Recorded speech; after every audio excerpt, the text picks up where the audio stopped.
Hello friends, welcome to our YouTube channel Audio FM 143। Rawat mention. दोपहर के लगभग से 3 बजे एक गाड़ी मेंशन के पार्किंग एरिया में आकर रुकी। जैसे ही वो गाड़ी रुकी, रावी तुरंत उसमें से बाहर निकली और तेज कदमों से अंदर की तरफ आई। लेकिन जब उसने अंदर जाकर दिव्यांश के रूम की तरफ देखा तो उसके कदम एकदम से रुक गए। अभिमन्यु अभी भी गाड़ी में बैठा था और उसने एक गहरी सांस लेकर कहा, मैं तुम्हें यहाँ पर डिस्टर्ब नहीं करूंगा मिस वाइन। आज कई दिनों बाद तुम अपने भाई को मिलने वाली हो, वो भाई जिसे तुमने ऑलमोस्ट खो दिया था। तो यहाँ पर मैं तुम्हें परेशान नहीं करूंगा, लेकिन यहाँ से जाने के बाद तुम्हें मुझे हैंडल करना होगा। ये बोलते हुए अब उसके चेहरे पर हल्के नॉटी एक्सप्रेशंस आ गए थे। वहीं रावी अभी भी अपनी जगह पर खड़ी थी। तभी मिश्री, जो अभी अभी धरा को दवाई खिलाकर उसका जूस का गिलास किचन की तरफ लेकर जा ही रही थी कि उसे देखकर वो हैरान रह गई। पिछले 1 महीने से रावी रावत मेंशन में नहीं आई थी। मिश्री उसके सामने खड़ी हुई और हैरानी से उसे देखते हुए बोली, रावी तुम। रावी ने एक नज़र उसकी तरफ देखा और बोली, क्या सच में दिव्यांश भाई वापस लौट आए हैं? मिश्री ने तुरंत अपना चेहरा हाँ में हिलाया और बोली, हाँ। अभी वो बोल ही रही थी कि धरा भी अपने रूम से बाहर निकल कर वहां आई। रावी को देखते ही उसकी आंखों से आंसू एक बार फिर से बहने लगे।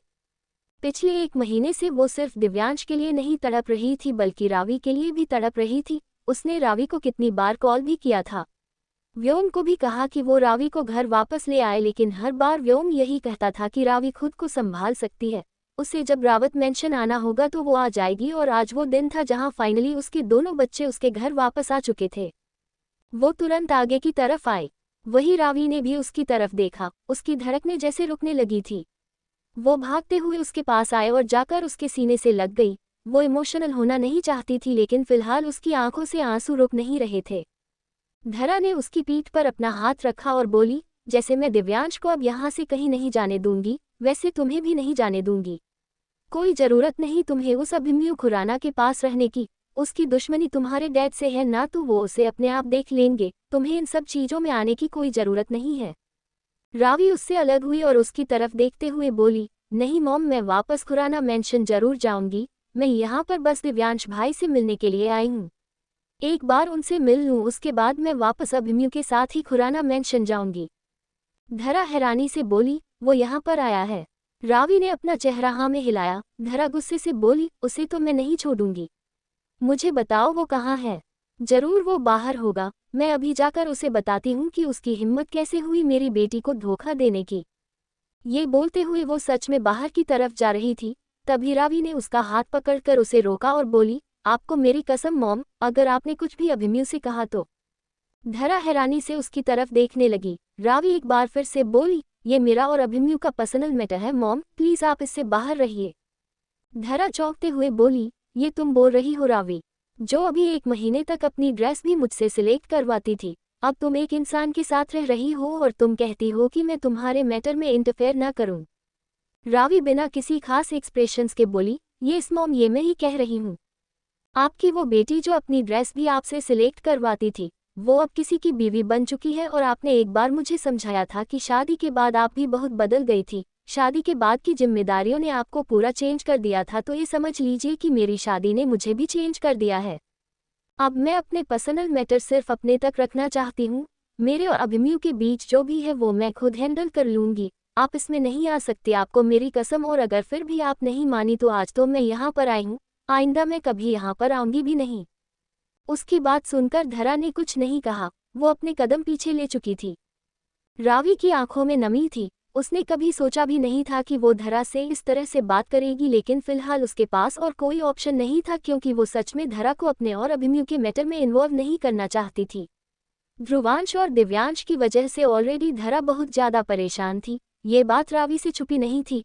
ऐसे में वो उसे अपनी बातों में उलझाकर और ज्यादा डिस्टर्ब नहीं करना चाहती थी। धरा अब पूरी तरह पीछे की तरफ हटते हुए बोली, तुम यहाँ पर अपने भाई से मिलने आए हो ना, तो तुम उससे मिलने जा सकती हो, लेकिन उसके पास जाने से पहले उसके बारे में थोड़ा जान लो।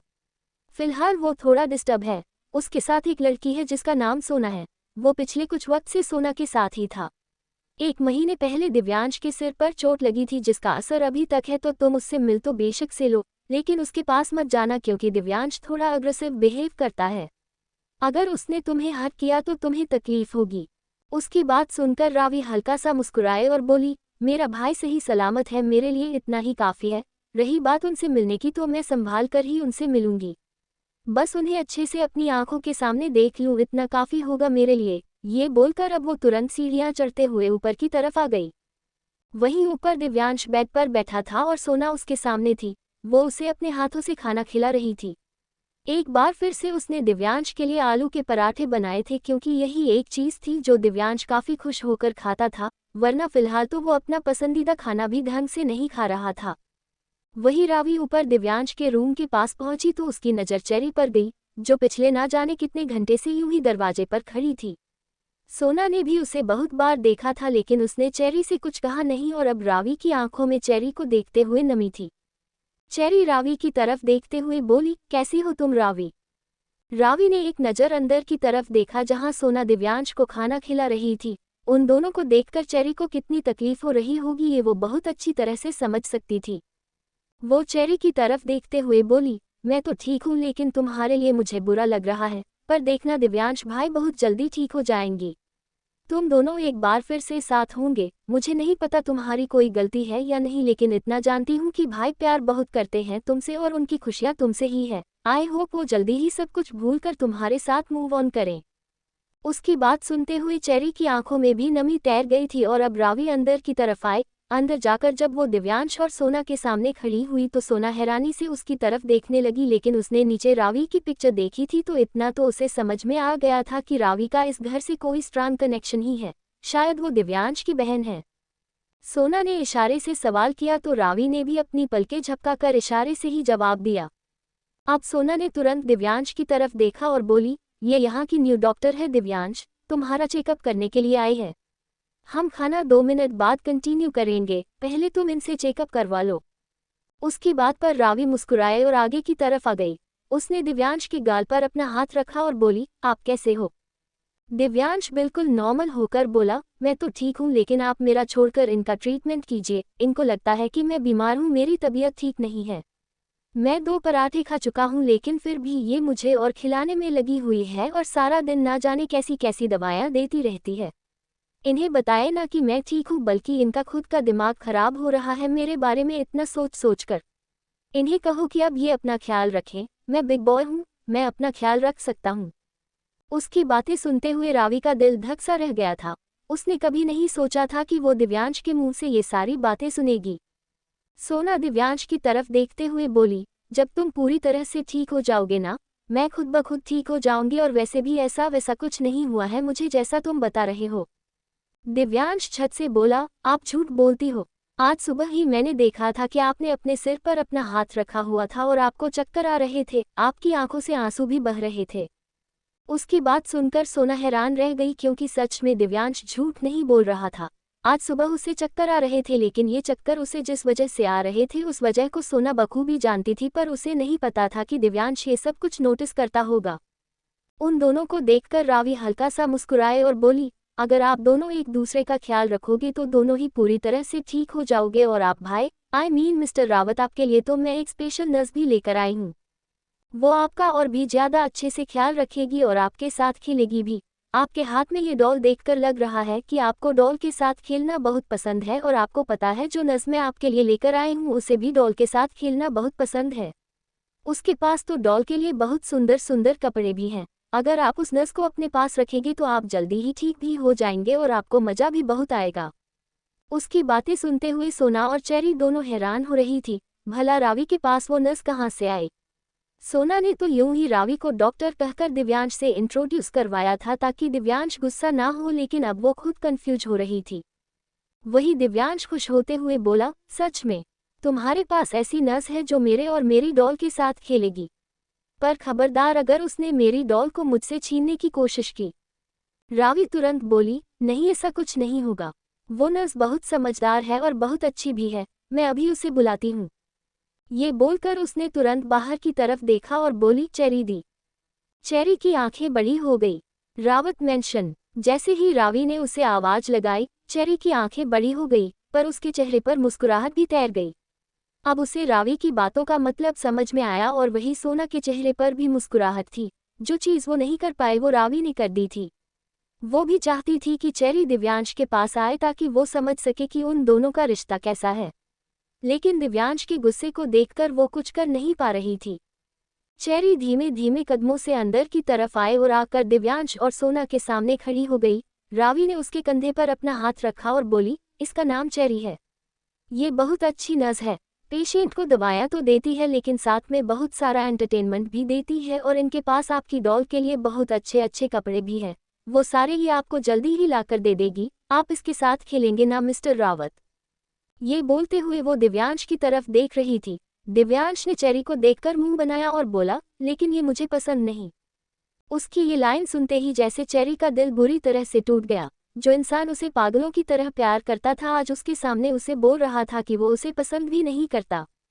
उसकी आंखों में आंसू एक बार फिर से आ गए थे, लेकिन अगले ही पल उसने अपने आंसुओं को कंट्रोल किया और जल्दी से दिव्यांश के पास आकर बोली, आई एम सो सॉरी अगर मेरी वजह से आपको पहले कोई भी परेशानी हुई तो, लेकिन आई प्रॉमिस अब मैं आपको ज़रा सा भी परेशान नहीं करूंगी और आपको ना सिर्फ इस डॉल के कपड़े लाकर दूंगी बल्कि सुंदर सुंदर सैंडल और मेकअप भी लाकर दूंगी जिससे आपकी डॉल आपकी रेड और भी ज़्यादा ब्यूटीफुल हो जाएगी।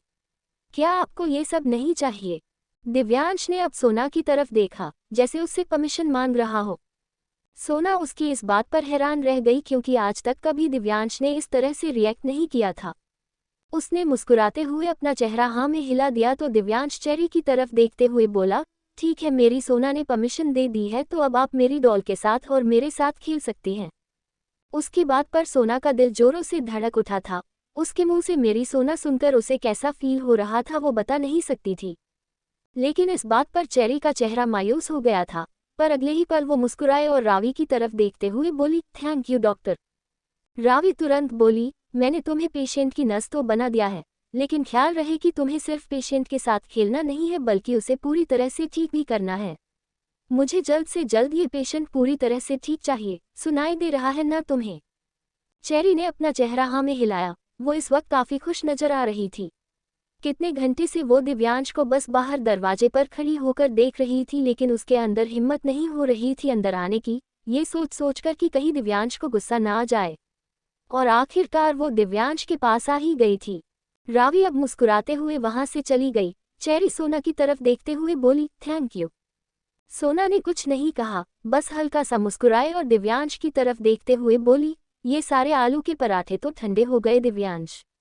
दिव्यांश मुंह बनाते हुए बोला, अच्छी बात है, मुझे ये खाने भी नहीं थे, मेरा ये बिल्कुल भी खाने का मन नहीं कर रहा, प्लीज़ आप मुझे कुछ और खिलाओ ना, मुझे कुछ और खाना है। स्पाइसी तो मैंने खा लिया, अब मुझे कुछ मीठा खाना है। सोना ने तुरंत पूछा, अच्छा बताओ क्या खाओगे? मैं तुम्हारे लिए वही बना दूंगी, क्या मैं तुम्हारे लिए खीर बना कर लाऊं? दिव्यांश ने अपना चेहरा ना में हिलाया। सोना अब कुछ सोचते हुए बोली, हलवा, सूजी का या गाजर का या मूंग दाल का, बताओ अगर इनमें से कुछ खाने का मन है तो। दिव्यांश ने एक बार फिर से अपना चेहरा ना में हिला दिया। चेरी चुपचाप उन दोनों की तरफ देख रही थी। अब सोना मायूस होकर बोली, आइसक्रीम। दिव्यांश ने एक बार फिर से अपना चेहरा ना में हिला दिया। सोना अब परेशान होते हुए बोली, तो फिर तुम क्या खाओगे दिव्यांश? जब तक तुम मुझे बताओगे नहीं तो मैं तुम्हें वो चीज़ खिलाऊंगी कैसे? दिव्यांश और चेरी एक साथ बोले, बेसन की बर्फी। उन दोनों का जवाब सुनकर सोना हैरानी से उन दोनों की तरफ देख रही थी और चेरी के चेहरे पर हल्की सी मुस्कुराहट थी, जबकि दिव्यांश उसे हैरानी से देख रहा था। वो चेरी की तरफ देखते हुए बोला, तुम्हें कैसे पता कि मेरा बेसन की बर्फी खाने का मन कर रहा है? चेरी उसे प्यार से देखते हुए बोली, क्योंकि ये आपको बचपन में बहुत पसंद। उसकी बात पूरी होती उससे पहले ही सोना बोली, ठीक है दिव्यांश, मैं आपके लिए अभी बेसन की बर्फी बनाकर लेकर आती हूँ। ये बोलते हुए वो देख चेरी को रही थी। वही चेरी को अब अपनी गलती का रियलाइजेशन हुआ। उसे दिव्यांश के सामने बचपन की बात नहीं करनी थी, वरना वो और सवाल करता और अगर उसे गुस्सा आ जाता तो प्रॉब्लम हो जाती। सोना अब अपनी जगह से उठी और चेरी की तरफ देखते हुए बोली, मैं नीचे किचन में जा रही हूँ दिव्यांश के लिए बेसन की बर्फी बनाने। मुझे कम से कम 1 घंटा तो लग ही जाएगा, तुम दिव्यांश को संभाल लेना। ये बोलकर वो वहां से जाने लगी, लेकिन तभी चेरी ने उसका हाथ कसकर पकड़ लिया। सोना की धड़कन एक पल के लिए रुक गई। इस वक्त उसे बहुत अजीब फील हो रहा था। उसने पलटकर चेरी की तरफ देखा। चेरी धीमी सी आवाज में बोली, मुझे नहीं पता मैं आपका शुक्रिया अदा कैसे करूं। आपने सिर्फ दिव्यांश को सही सलामत यहाँ पर नहीं लाया है बल्कि हम लोगों को एक नई जिंदगी दी है। दिव्यांश हमारे लिए क्या है ये आप सोच भी नहीं सकती। मेरे लिए तो वो मेरी सांसों से बढ़कर है। पिछला 1 महीना मैंने एक लाश की तरह बिताया, लेकिन आज ऐसा लग रहा है जैसे मेरे दिल में धड़कनें चल रही है। ये सब कुछ आपकी वजह से है, थैंक यू सो मच। ये बोलते हुए उसकी आंखों से आंसू बह रहे थे और उसकी बातें सुनकर सोना को अपने दिल में एक तकलीफ सी हो रही थी। उसने चेरी की तरफ देखते हुए कहा, मैं अभी आती हूँ। ये बोलकर वो तुरंत वहां से चली गई और अब चेरी दिव्यांश की तरफ देखने लगी। वहीं दूसरी तरफ रावी मेंशन के पार्किंग एरिया में आते ही उसकी नज़र अभिमन्यु पर गई, जो अभी भी अपनी गाड़ी में बैठा था। वो चुपचाप जाकर गाड़ी में बैठी। अभिमन्यु उसकी तरफ देखते हुए बोला, कैसा है दिव्यांश? क्या सच में उसकी मेंटल हेल्थ? उसकी बात पूरी होती उससे पहले ही रावी गुस्से से बोली, क्यों, आपको दिव्यांश भाई के बारे में कुछ जानना है? अब आपके दिमाग में क्या चल रहा है? उनकी हालत का फ़ायदा उठाना चाहते हैं आप, जैसे पहले मेरे डैड की हालत का फ़ायदा उठाया। वो अपनी पर्सनल लाइफ में बिजी क्या हुए? दिव्यांश भाई की वजह से थोड़े कमज़ोर क्या हुए? आपने बिजनेस में उन पर अटैक करना शुरू कर दिया। अब आप एक बार फिर से मेरे भाई की हालत का फ़ायदा उठाना चाहते हैं। अभिमन्यु तुरंत बोला, ऐसा कुछ भी नहीं है जैसा तुम बोल रही हो। हाँ, मैं मानता हूँ मुझे मिस्टर रावत पसंद नहीं थे। उनसे दुश्मनी के चलते ही मैंने तुमसे शादी की है, लेकिन इसका मतलब ये नहीं है कि मैंने शादी के बाद उनके खिलाफ कुछ भी किया है। अभी तक मैंने उनके अगेंस्ट ऐसा कुछ भी नहीं किया और ना ही मैं करूँगा। रावी हंसकर बोली, क्यों? अब आपका इतना हृदय परिवर्तन कैसे हो गया? पहले तो अपनी दुश्मनी के चलते आपने मेरी इज्जत के साथ खेल खेले और अब आप अचानक से सुधर गए। रहने दीजिए मिस्टर खुराना, मैं किसी पर भी यकीन कर सकती हूँ, लेकिन आप पर बिल्कुल भी नहीं। इतना तो कन्फर्म है कि आप बस मौका तलाश रहे होंगे कि कब आप एक बार फिर से रावत इंडस्ट्रीज या फिर रावत परिवार पर अटैक करें, लेकिन ऐसा सोचिएगा भी मत, वरना मैं खुराना मेंशन का क्या करूंगी आप सोच भी नहीं सकते। ये बोलते हुए उसके चेहरे पर एकदम डेविल एक्सप्रेशन थे। अभिमन्यु उसकी बात सुनकर हंसने लगा। उसे हंसते हुए देख रावी बुरी तरह से चिढ़ने लगी। अभिमन्यु ने अब उसके दोनों गालों को कसकर पकड़ा और उन्हें खींचते हुए बोला, तुम ऐसे गुस्से में कितनी क्यूट लगती हो यार। मतलब मुझे तो लगा था कि मेरी मिस वाइन का दिमाग बिल्कुल नहीं चलता, लेकिन तुम तो अच्छा खासा सोचने लगी हो। लोगों ने अभी प्लॉटिंग शुरू भी नहीं की और तुमने पूरा रिजल्ट भी निकाल दिया। अगर तुम कहो तो मैं सीबीआई में बात करूं क्या? अगर वहां पर तुम्हारे लिए जॉब हो तो देश का भला हो जाएगा। उसकी बात पर रावी ने गुस्से से मुंह बनाया। अभिमन्यु ने अब उसके एक गाल पर अपना हाथ रखा और उसके चेहरे पर झुकने लगा। रावी तुरंत बोली, हम रावत मेंशन में है मिस्टर खुराना, स्टॉप इट। अगर यहाँ पर आपने कोई हरकत। उसकी बात पूरी होती उससे पहले ही अभिमन्यु उसके होठों पर अपने होंठ रख चुका था और उसे पैशनेटली किस करने लगा था, लेकिन ये किस कहीं से भी हार्ड नहीं थी, बल्कि वो बहुत सॉफ्टली उसके होंठों को चूम रहा था। रावी के हाथ उसके कंधे पर कसे हुए थे और वो अभिमन्यु को खुद से दूर करने की कोशिश कर रही थी, लेकिन कब उस किस में वो खोने लगी उसे पता ही नहीं चला, पर उसने खुद से अभिमन्यु को रिस्पांस नहीं दिया था। बस अभिमन्यु के लिप्स को अपने लिप्स के अगेंस्ट फील कर रही थी। कुछ देर अभिमन्यु यूं ही उसे किस करता रहा। अब उसने रावी को छोड़ा और बोला, आज खुश तो बहुत होगी तुम। तुम्हारा भाई वापस आया है तो सेलिब्रेट करना तो बनता था ना मिस वाइन। बस इसीलिए ही किया है। और रही बात यहाँ पर किस करने की, तो यहाँ पर तो सिर्फ किस किया है। एक बार खुराना मेंशन चलो और भी बहुत कुछ होगा। ये बोलते हुए उसके चेहरे पर अब इंटेंस स्माइल आ गई थी। रावी हैरानी से उसकी तरफ देखती रह गई और अभिमन्यु ने अब गाड़ी आगे बढ़ा दी थी। वहीं मेंशन के अंदर चेरी दिव्यांश के बिल्कुल सामने आकर बैठी। दिव्यांश उसकी तरफ देखते हुए बोला, तुम्हें कैसे पता कि मुझे बेसन की बर्फी पसंद है? सोना ने उसके हाथ में पकड़ी हुई डॉल की तरफ देखा और बोली, पता नहीं, पर मेरे दिल ने कहा कि शायद आपको बेसन की बर्फी पसंद होगी तो मैंने यूं ही नाम ले दिया। खैर आप ये सब कुछ छोड़िए। क्या हम आपकी डॉल के साथ खेल सकते हैं? क्या मैं इसे टच कर सकती हूँ? दिव्यांश ने अपना चेहरा नामे हिलाया और बोला, नहीं, तुम मेरे साथ खेल तो सकती हो लेकिन मेरी डॉल को टच नहीं कर सकती। मुझे बिल्कुल पसंद नहीं कि कोई मेरी डॉल को टच करे, इसलिए तुम इससे दूर ही रहना। चेरी ने अपना चेहरा हाँ में हिला दिया और अब दिव्यांश अपनी डॉल के साथ खेलने लगा।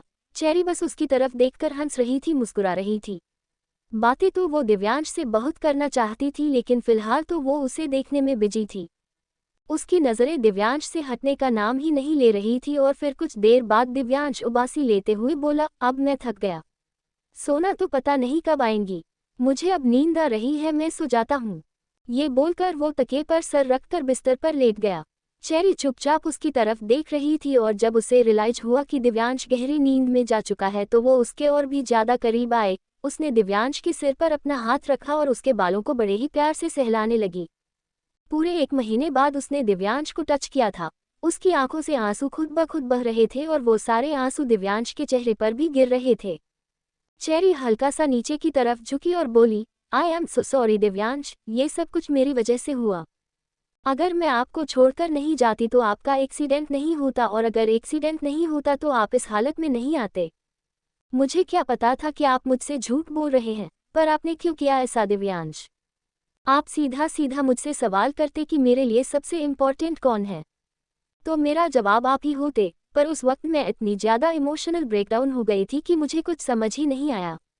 मेरे लिए आपसे बढ़कर कभी कुछ हो ही नहीं सकता दिव्यांश। आपके लिए तो बचपन में भी मैं सब कुछ छोड़कर चली गई थी, तो अब भला आपसे बढ़कर मेरे लिए क्या ही हो सकता था।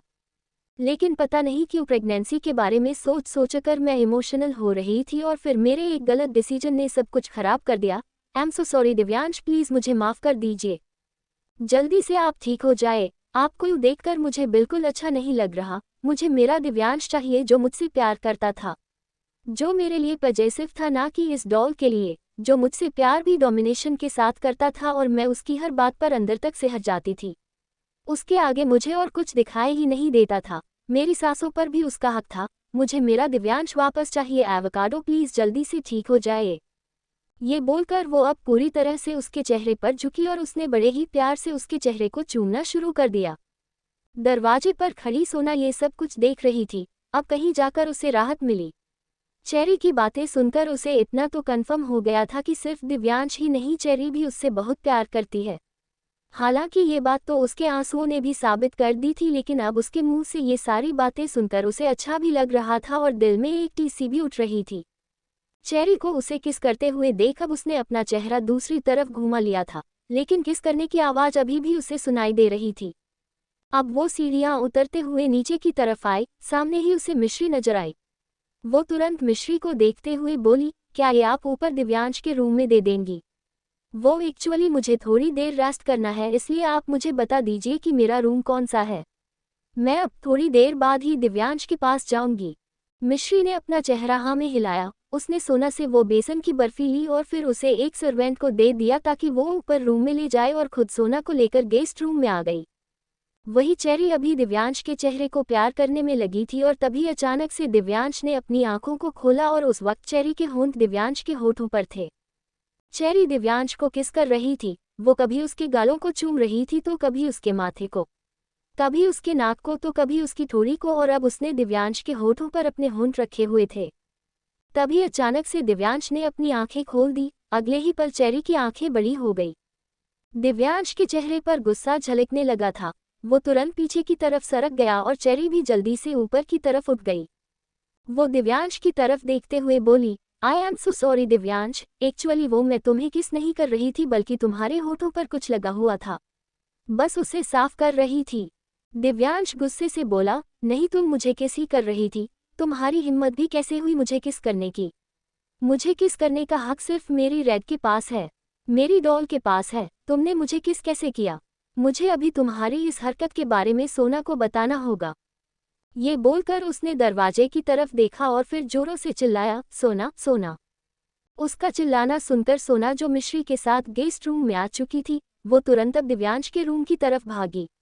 सीढ़ियां चढ़ते हुए वो ऊपर की तरफ आई। दिव्यांश अभी भी अपनी जगह पर बैठा हुआ सोना सोना चिल्ला रहा था और चेरी उसे शांत करने की कोशिश कर रही थी। सोना जल्दी से दिव्यांश के पास आए और उसके गाल पर अपना हाथ रखकर बोली, क्या हुआ दिव्यांश? तुम ऐसे चिल्ला क्यों रहे हो? दिव्यांश ने जल्दी से उसके पेट पर अपना चेहरा पूरी तरह से लगाकर अपने दोनों हाथों को सोना की पीठ पर रख दिया और बोला, ये मुझे किस कर रही थी? आपको तो पता है ना, मुझे किस करने का हक सिर्फ मेरी रेड के पास है। इसके अलावा और कोई मुझे टच करता है तो मुझे अच्छा नहीं लगता। आप तो मुझे पसंद हो तो आप मुझे कुछ भी कह सकती हो, लेकिन इसने मुझे किस कैसे किया? उसकी बात सुनते हुए सोना चेरी की तरफ देख रही थी। वो उसकी फीलिंग्स को अच्छे से समझ सकती थी। कितने दिनों बाद वो दिव्यांश से मिली थी। इतने दिनों में वो कितना तड़प रही होगी दिव्यांश के लिए। अब अगर दिव्यांश उसके सामने था तो उसका कितना मन कर रहा होगा उसे प्यार करने का। ऐसे में वो कैसे ही खुद पर कंट्रोल रखती। लेकिन अब ये बातें दिव्यांश तो नहीं समझ सकता था। उसने दिव्यांश के चेहरे को पूरी तरह से कसकर पकड़ लिया और बोली, इट्स ओके दिव्यांश। आपको ऐसे एग्रेसिव होने की जरूरत नहीं है, शायद आपको कोई गलतफहमी हो रही हो। चेरी जल्दी से बोली, दिव्यांश को गलतफहमी ही हो रही है, मैं उसे किस नहीं कर रही थी, बस उसके होठों पर लगा हुआ कुछ साफ कर रही थी। दिव्यांश गुस्से से उसकी तरफ देखते हुए बोला, झूठी हो तुम, एक नंबर की झूठी, मक्कार हो तुम, जाओ दफा हो जाओ यहाँ से। मुझे तुमसे कोई बात नहीं करनी, मेरी आंखों के सामने से चली जाओ वरना मैं अब तुम्हारा मुंह सच में तोड़ दूंगा। उसका गुस्सा देखकर चेरी की आंखों से आंसू बहने लगे थे। दिव्यांश बेशक से अपनी सेंस में नहीं था, लेकिन फिर भी उसके मुंह से इस तरह की बातें सुनना चेरी को किस कदर हट कर रहा था वो बयान नहीं कर सकती थी। सोना ने एक बार फिर से दिव्यांश का चेहरा कसकर पकड़ा और बोली, इट्स ओके ना दिव्यांश, मैं कह रही हूं ना, तुम्हें गुस्सा करने की जरूरत नहीं है। अगर तुम्हें चेरी का खुद को किस करना या फिर उसका अपने पास आना पसंद नहीं आया तो इट्स ओके, मैं उसे बोल दूंगी कि वो दोबारा ऐसा नहीं करेगी, लेकिन तुम प्लीज ऐसे गुस्सा मत हो, तुम्हारी तबीयत बिगड़ जाएगी। दिव्यांश ने अब और भी ज्यादा जोरों से चिल्लाते हुए कहा, तुम्हें सुनाई नहीं दे रहा क्या? मैं कह रहा हूं ना तुमसे चली जाओ यहाँ से, तो तुम यहाँ क्यों खड़ी हो? निकल जाओ यहाँ पर वरना मैं अभी इसी वक्त यहाँ से चला जाऊंगा, मुझे ही यहाँ पर नहीं रहना। ये बोलते हुए वो अपनी जगह से उठा और फिर सोना का हाथ पकड़कर बोला, आप चलो मेरे साथ, मुझे बस आपके साथ रहना है, इन लोगों के साथ नहीं रहना, ये लोग गंदे हैं, झूठे हैं, एक नंबर के मक्कार हैं। ये बोलते हुए वो सोना को दरवाजे की तरफ खींच रहा था। चेरी को और भी ज्यादा तकलीफ होने लगी थी, वो जल्दी से बोली, इट्स ओके, मैं सॉरी बोलती हूँ, अगर आपको मेरी वजह से बुरा लगा तो प्लीज मुझे माफ कर दीजिए, आइंदा मैं आपके करीब नहीं आऊंगी, आपके पास नहीं आऊंगी, मैं अभी यहाँ से चली जाती हूँ, लेकिन आप यहाँ से कहीं मत जाएगा प्लीज दिव्यांश, आप यहाँ से कहीं मत जाएगा। ये बोलते हुए उसने लगभग से अपने हाथ जोड़ लिए थे। दिव्यांश ने कुछ नहीं कहा, बस गुस्से से उसकी तरफ देखता रहा। चेरी अब अपने कदम पीछे की तरफ लेने लगी। उसकी आंखों में आंसू देखकर सोना को भी अच्छा नहीं लग रहा था। वो दिव्यांश की तरफ देखते हुए बोली, ऐसे गुस्सा नहीं होते हैं दिव्यांश। दिव्यांश मुंह बनाते हुए बोला, मुझे ऐसे लोग अपने आसपास नहीं चाहिए। सोना अब कुछ नहीं कर पाए और चेरी तुरंत अपने चेहरे पर अपना हाथ रखते हुए वहां से भाग गई। उसे देखकर मिश्री को भी बुरा लग रहा था। सोना ने दिव्यांश को अब बेड पर बिठाया और बोली, ये गलत बात है दिव्यांश, ऐसे किसी पर गुस्सा नहीं करते हैं। उन्हें कितना बुरा लगा होगा, बेशक से वो आपको किस कर रही थी तो क्या हुआ? दिव्यांश जल्दी से बोला, आपको ये नॉर्मल लग रहा है, आप जानती है ना मुझे किस सिर्फ और सिर्फ मेरी रेड कर सकती है, फिर भी आपको कोई प्रॉब्लम नहीं हो रही। पर आपको मेरी रेड के लिए बुरा क्यों लगेगा? आपको तो लगता है वो गंदी सी लड़की पसंद आ गई है, पर मुझे वो बिल्कुल नहीं पसंद है, मुझे अब उसके पास नहीं रहना, मुझे वो नस नहीं चाहिए। आप डॉक्टर को बोल दो कि वो मेरे लिए कोई और नस ला देगी, पर मुझे ये नस नहीं चाहिए। सोना ने उसके गाल पर हाथ रखा और बोली, ओके फाइन, मैं डॉक्टर को बोल दूंगी, लेकिन प्लीज आप शांत हो जाए। अच्छा बताए आप क्या पिएंगे? मैं आपके लिए जूस लाऊं? दिव्यांश ने अपना चेहरा ना में हिला दिया। सोना कुछ पल यूं ही उसके पास बैठी रही और उसे शांत करती रही। उसने मिश्री की तरफ देखा तो मिश्री ने अपना चेहरा हाँ में हिलाया और जल्दी से चेरी के पास चली गई। फिलहाल सिर्फ दिव्यांश को नहीं, चेरी को भी संभालना था। दिव्यांश के मुंह ये सारी बातें सुनकर उसे कितना बुरा लगा होगा ये मिश्री अच्छे से इमेजिन कर सकती थी। वहीं दूसरी तरफ टीवी पर हर तरफ यही न्यूज़ चल रही थी कि दिव्यांश रावत वापस आ गया है, और टीवी के साथ साथ अब बाकी की जगह पर भी ये न्यूज़ रफ्तार से चल रही थी। ध्रुवांश जो इस वक्त एक क्लब में था, जैसे ही उसने सामने एलईडी स्क्रीन पर ये न्यूज़ देखी उसकी आंखें बड़ी हो गई। इस वक्त वो काफ़ी ज़्यादा नशे में था, इसलिए अभी वो कुछ रिएक्ट भी नहीं कर पाया।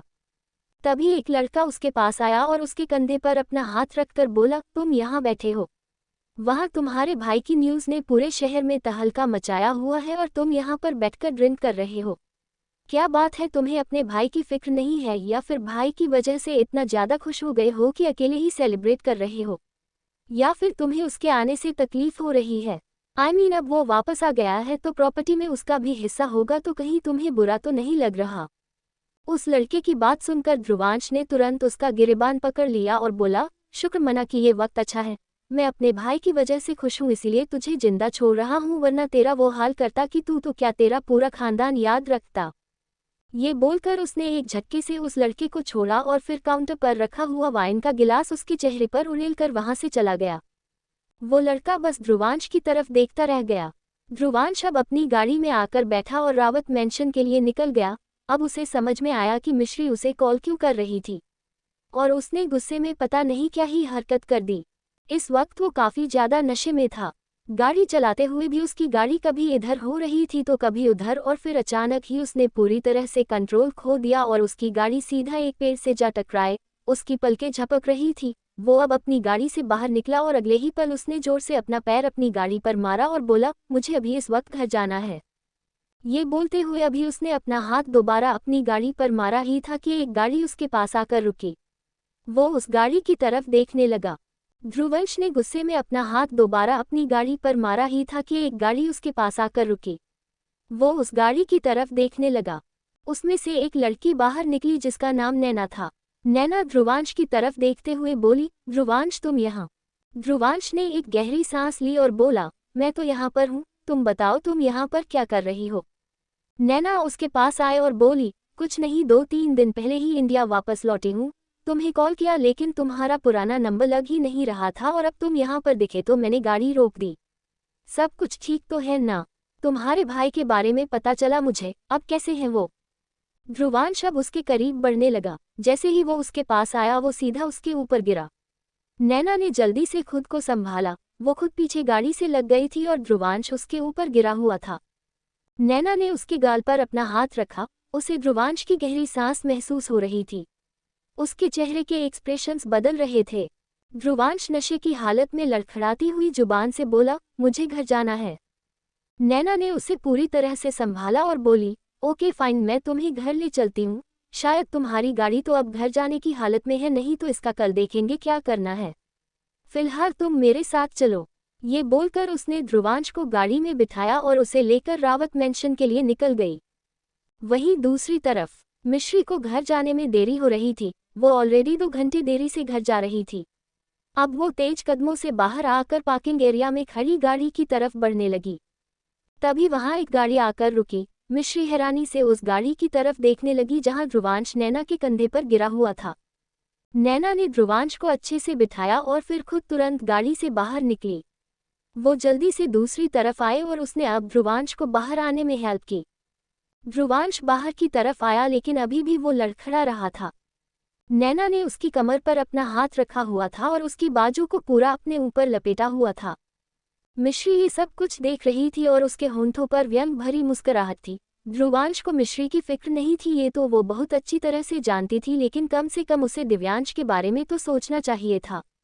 इतनी मुश्किलों के बाद दिव्यांश वापस आया था, लेकिन ध्रुवांश उससे मिलने की बजाय, उसके लिए खुश होने की बजाय खुद पूरी तरह से नशे में धुत था। उसे देखकर मिश्री को बुरा तो लग रहा था, लेकिन उसने ध्रुवांश से कुछ नहीं कहा। वो अपनी गाड़ी की तरफ बढ़ने लगी जिसमें बैठकर वो रोज घर जाती थी।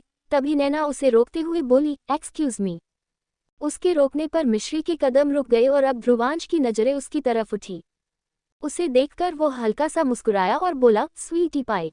उसके मुंह से अपने लिए स्वीटी पाई सुनकर ही मिश्री के चेहरे पर अजीब से एक्सप्रेशंस आ गए थे। वो एक बार फिर वहां से जाने लगी। पता नहीं नैना को उसे क्या कहना था, लेकिन अब ध्रुवांश को अपनी तरफ आते हुए देख वो एक पल भी वहां नहीं रुकना चाहती थी, लेकिन ध्रुवांश अब उसके बिल्कुल करीब आया। वो खुद को संभाल भी नहीं पाया और सीधा मिश्री के ऊपर गिर गया। मिश्री ने जल्दी से उसे संभाला और बोली, क्या कर रहे हैं आप ध्रुवांश? कम से कम अपने पैरों पर ढंग से तो खड़े हो जाए। दूसरों की तो फिक्र नहीं है आपको, कम से कम अपनी तो कर लीजिए, या फिर अब खुद की फिक्र करना भी भूल गए हैं आप? सारा दिन लड़कियों और नशे से फुर्सत मिलती है आपको या नहीं? उसे यूं ध्रुवांश को बोलते हुए देख नैना आगे की तरफ आए और बोली, एक्सक्यूज मी, तुम ऐसे कैसे ध्रुवांश से बात कर रही हो? शायद तुम यहाँ पर जॉब करती हो तो अपनी औकात में रहो ना। बिहेव तो ऐसे कर रही हो जैसे यहाँ की मालकिन हो तुम। थोड़ा संभल कर, अपने मालिकों से ऐसी बात नहीं कर सकती तुम, वरना यहाँ से निकाल दी जाओगी। उसकी बात पर मिश्री कुछ कहती उससे पहले ही ध्रुवांश अब मिश्री से पीछे की तरफ हटा और अगले ही पल नैना को जोर से धक्का मारते हुए बोला, मेरी बीवी से ऐसी बात करने की हिम्मत कैसे हुई तुम्हारी? उसकी बात सुनकर मिश्री की आंखें बड़ी हो गई थी। नैना भी हैरान रह गई। ध्रुवांश गुस्से से बोला, बीवी है वो मेरी, वो मुझसे जैसे मर्जी बात करे, तुम बीच में टांग अड़ाने वाली कौन होती हो? मैंने तुमसे लिफ्ट मांगी थी और तुमने मुझे लिफ्ट दे दी, अब तुम्हारा काम खत्म। चलो, निकलो यहाँ से, दफा हो जाओ। मिश्री तुरंत बोली, आपको मेरे लिए किसी से लड़ने की जरूरत नहीं है। दूसरे तो मेरी इज्जत तब करेंगे ना, जब मेरे जो अपने हैं वो मुझे रिस्पेक्ट दें। जब उन्होंने ही कभी मुझे अपने दोस्तों के सामने रिस्पेक्ट नहीं दी, तो मैं उनके दोस्तों से क्या ही एक्सपेक्टेशंस रखूं? खैर, अब तो हम दोनों का कोई रिश्ता भी नहीं है, तो आपके दोस्त, आपके रिश्तेदार या आपके जानने वाले मुझे क्या कहते हैं, क्या नहीं, मुझे फर्क नहीं पड़ता। उन लोगों की जजमेंट से मुझे कोई मतलब नहीं। आप लोग अपना कंटिन्यू कीजिए, मुझे मेरे घर वापस जाना है। ये बोलकर वो दोबारा गाड़ी की तरफ बढ़ने लगी। इस बार ध्रुवांश ने उसकी कलाई पकड़कर उसे रोका और बोला, मैं तुम्हें यहाँ से कहीं नहीं जाने दूंगा। मिश्री की आंखें बड़ी हो गईं। ध्रुवांश एक बार फिर से बोला, आज मैंने तुमसे झूठ बोला था कि मैं किसी लड़की के साथ हूँ। जब तुमने मुझे दिव्यांश भाई के लिए कॉल किया था, तो मैं किसी के साथ नहीं था, बल्कि अकेला था। लेकिन तुम पर मुझे इतना ज्यादा गुस्सा आ रहा था कि मैंने यूं ही एक लड़की से तुम्हारी बात करवा दी। तुमने तब मुझे बताया क्यों नहीं कि तुमने मुझे दिव्यांश भाई के लिए कॉल किया है? मुझे उनसे मिलना है, मिश्री। प्लीज, मुझे उनके पास ले जाओ। मैं अकेला उनके पास नहीं जा पाऊंगा। उसकी बात सुनकर मिश्री धीमे से बोली, आपके दोस्त हैं ना, वो आपको उनके पास ले जाएंगे। मेरी आपको कोई जरूरत नहीं है, न आज, न कल थी, और न ही कभी होगी। ये बोलकर वो एक बार फिर वहां से जाने लगी। लेकिन इस बार ध्रुवांश ने उसका चेहरा अपने दोनों हाथों में कसकर पकड़ लिया और उसे पीछे दीवार से लगा दिया। नैना ये सब कुछ देख रही थी। उसे तो पता भी नहीं था कि ध्रुवांश की शादी हो चुकी है। ध्रुवांश उसे अच्छा लगता था, लेकिन अब ध्रुवांश और मिश्री को एक साथ देखकर उसे बहुत अजीब सा फील हो रहा था। और अब जब ध्रुवांश ने मिश्री को किस करना शुरू कर दिया, तो उसकी आईब्रो उठ गई। अब तो वो वहां पर रुक भी नहीं सकती थी, इसलिए वो तुरंत अपनी गाड़ी की तरफ बढ़ गई और फिर ड्राइविंग सीट पर बैठकर वहां से निकल गई। वहीं ध्रुवांश अभी भी मिश्री को किस किए जा रहा था। मिश्री उसे खुद से दूर करने की कोशिश कर रही थी, लेकिन बेशक ध्रुवांश नशे में था, फिर भी उसे खुद से दूर करना मिश्री के लिए बहुत मुश्किल हो रहा था। मिश्री को अब उसके मुंह से शराब की बहुत ज्यादा तेज स्मेल आ रही थी। उसे घुटन सी महसूस हो रही थी, लेकिन अभी तक ध्रुवांश ने उसे नहीं छोड़ा था। और अब लगभग 5 मिनट बाद उसने मिश्री को छोड़ा, पर अभी भी वो पीछे नहीं हटा, बल्कि मिश्री की तरफ देखते हुए बोला, तुम मुझे छोड़कर कहीं नहीं जा सकती। तुम्हें मेरे पास ही रहना होगा। मैं जानता हूँ तुम उस अभिनव से प्यार करती हो ना। तुम उसके पास जाना चाहती हो, लेकिन मैं तुम्हें उसके पास नहीं जाने दूंगा। तुम सिर्फ मेरी हो, स्वीटी पाई, सिर्फ मेरी। ये बोलते हुए वो बड़ी ही कशिश भरी नजरों से मिश्री की तरफ देख रहा था। मिश्री उसकी तरफ देखते हुए बोली, मैं तो आपकी होने के लिए तैयार थी ध्रुवांश, लेकिन आपने ही कभी मुझे अपना नहीं बनाया और खुद गैरों के होते रहे। एक बार नहीं, कितनी बार मैंने आपको दूसरों के साथ देखा है, और न जाने किसी कैसी हालत में देखा है। वो सब देखकर अब कैसे मैं आपकी हो जाऊं? हम दोनों अलग हो चुके हैं, यही हम दोनों के रिश्ते की सच्चाई है। इसलिए बेहतर होगा आप भी इस सच्चाई को एक्सेप्ट कर लें। प्लीज, मुझे यहाँ से जाने दीजिए। ध्रुवांश, अगर आप मुझे यहाँ से जाने नहीं देंगे, तो आई स्वयं मैं ये जॉब भी छोड़ दूंगी। जैसे ही उसने कहा, ध्रुवांश ने उसके चेहरे को कसकर पकड़ लिया और बोला, तुम बार बार मुझे ये धमकी क्यों देती हो, स्वीटी पाई? मैंने कहा ना, मुझे तुम चाहिए हो, इट मीन्स मैं सिर्फ तुमसे प्यार करता हूँ। अब मैं और किसी की तरफ नजर उठाकर देखूंगा भी नहीं। वैसे भी मुझे कोई अच्छा भी नहीं लगता। मैंने कहा ना, आज दोपहर में भी मुझे नहीं पता वो लड़की कौन थी और कौन नहीं। मैंने तो बस यूं ही उसकी तुमसे बात करवा दी, ताकि तुम्हें जलन हो और तुम मेरे पास आओ। लेकिन तुम तो मेरे पास आती ही नहीं हो, तुम मेरे साथ ऐसा मत करो। मुझे तुम चाहिए हो। उसकी बातें सुनते हुए मिश्री की आंखों में आंसू थे। जिसे जल्दी चैप्टर्स पढ़ने हैं वो moonface.tck.me पर जाकर पढ़ सकते हैं। ध्रुवंश की बातें सुनते हुए मिश्री की आंखों में आंसू थे। एक बार पहले भी ध्रुवांश ये सब कुछ बोल चुका था कि उसने अब बाकी सब लड़कियों के पास जाना छोड़ दिया, लेकिन उसी दिन उसने ध्रुवांश को नायरा के साथ देखा था। अब वो दोबारा ध्रुवांश पर यकीन नहीं कर सकती थी, लेकिन अब वो ध्रुवांश को ऐसे छोड़कर भी नहीं जा सकती थी। दिव्यांश के पास तो छोड़ो, वो अंदर जाने की हालत में भी नहीं था। वो ध्रुवांश की तरफ देखते हुए बोली, मैं आपके साथ तो नहीं रह सकती, लेकिन मैं आपको छोड़ने अंदर जरूर जा सकती हूँ।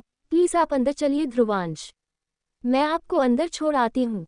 ध्रुवांश ने तुरंत अपना चेहरा ना में हिलाया और बोला, नहीं, पहले वादा करो कि तुम मुझे छोड़कर कहीं नहीं जाओगी। ये बोलते हुए उसने मिश्री का हाथ अपने हाथ में कसकर पकड़ लिया था। मिश्री का दिल जोरों से धड़कने लगा था।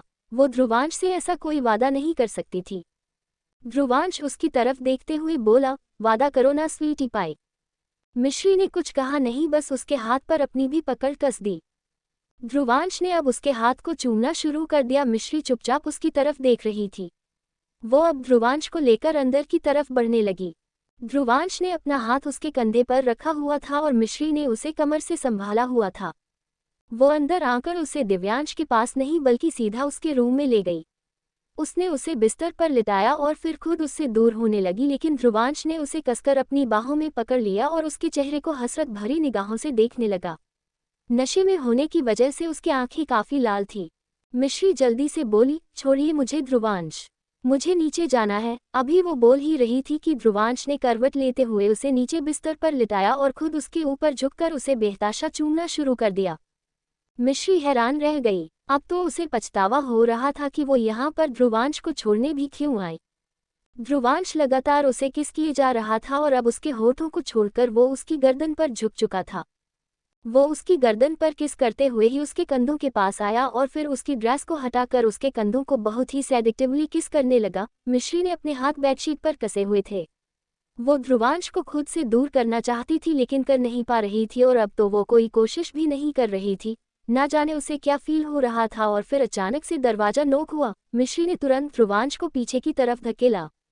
ध्रुवांश सीधा बिस्तर पर गिरा। मिश्री ने अब जल्दी से अपने कपड़ों को संभाला और दरवाजे के पास आई।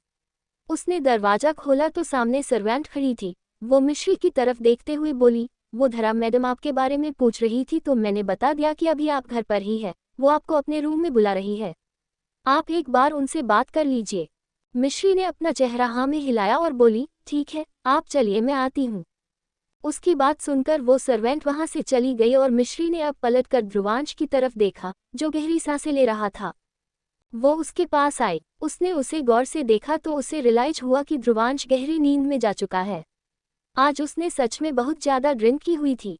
अब मिश्री की नज़र ध्रुवांश के पैरों की तरफ गई, जहां उसने जूते पहने हुए थे। नीचे झुककर मिश्री ने उसके जूते उतारे और फिर उसे अच्छे से बेड पर लिटा दिया। उसने आंख ऑन किया और फिर हल्का सा ब्लैंकेट भी ध्रुवांश के ऊपर डाल दिया।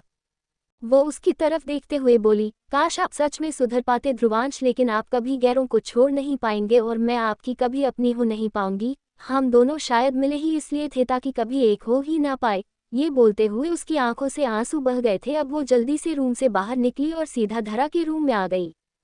वहीं दूसरी तरफ खुराना मेंशन। रावी अभिमन्यु के साथ घर पर पहुंची। वो गाड़ी से उतरकर तेज कदमों से सीधा अपने रूम में आए और आकर बेड पर बैठ गई।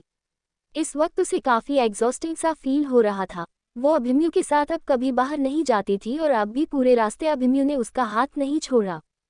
वो इस वक्त काफी अजीब फील कर रही थी। तभी रूम का दरवाजा खुला और अभिमन्यु अंदर की तरफ आया। रावी ने गुस्से से उसकी तरफ देखते हुए बोला, स्टॉप इट मिस्टर खुराना, खबरदार अगर आप मेरे करीब आए तो। पूरे रास्ते मैंने आपको बर्दाश्त किया है, इतना काफी है मेरे लिए, अब मैं और ज्यादा आपको बर्दाश्त नहीं कर सकती। अभिमन्यु उसकी तरफ देखते हुए बोला, तुम्हें पता है शादी के बाद जब लड़कियां मायके जाती हैं तो उनके पति को कितना बेसब्री से उनका इंतजार होता है। हर पति यही सोचता है कि जब भी उसकी बीवी आएगी तो वो किसी भूखे शेर की तरह उस पर टूट पड़ेगा और उसे बताया कि उसने उसे कितना मिस किया।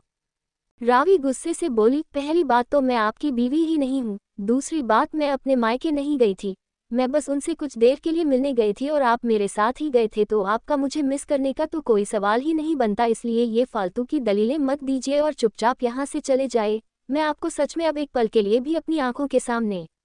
उसकी बात पूरी होती उससे पहले ही अभिमन्यु उसके करीब पहुंच चुका था।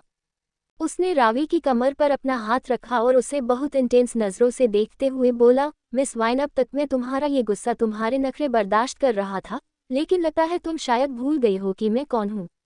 तुम्हारा डेविल खुराना। मैं तुम्हें वक्त दे रहा था लेकिन तुमने तो मुझे हल्के में लेना शुरू कर दिया।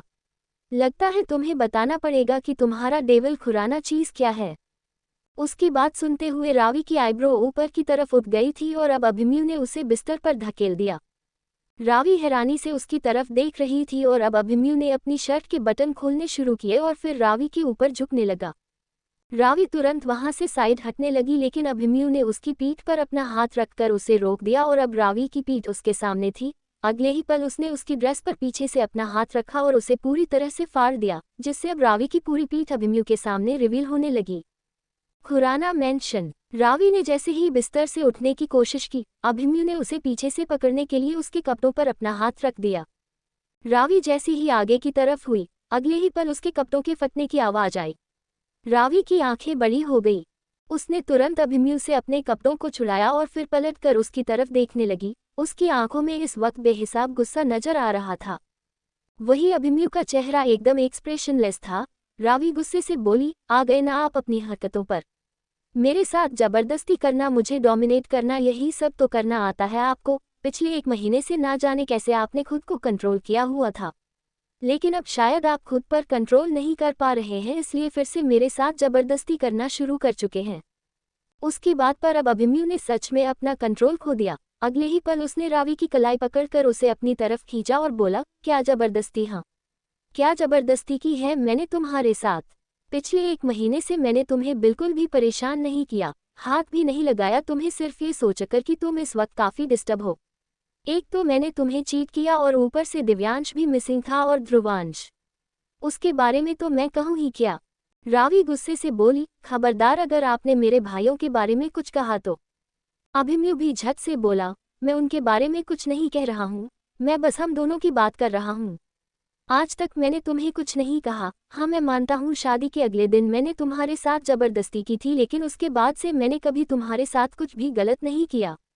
हमेशा तुम्हें मनाने की कोशिश की, लेकिन तुम तो भूलती ही जा रही हो मिस वाइन की आखिर ये अभिमन्यु चीज क्या है? रावी व्यंग्य से बोली, चीटर हो आप। अभिमन्यु ने उसकी कलाई पकड़कर मरोड़ते हुए उसकी पीठ से लगा दी और गुस्से से दांत पीसते हुए बोला, क्या चीट किया है मैंने? हाँ, बिजनेस में व्योम रावत को हराना था मुझे। अगर उसके लिए मैंने तुम्हें इन सब में शामिल किया तो इसमें गलती है मेरी और ये चीज़ मैं एक्सेप्ट कर चुका हूँ, लेकिन इसका मतलब ये नहीं है कि मेरे दिल में तुम्हारे लिए कोई फीलिंग्स नहीं है। तुमसे शादी से पहले ही मुझे अपनी फीलिंग्स रियलाइज हो चुकी थी, लेकिन फिर भी मेरे दिमाग पर दुश्मनी का भूत सवार था। लेकिन जब शादी हुई तो तुम्हें परेशान देख अपनी फीलिंग्स को और भी अच्छे से रियलाइज किया।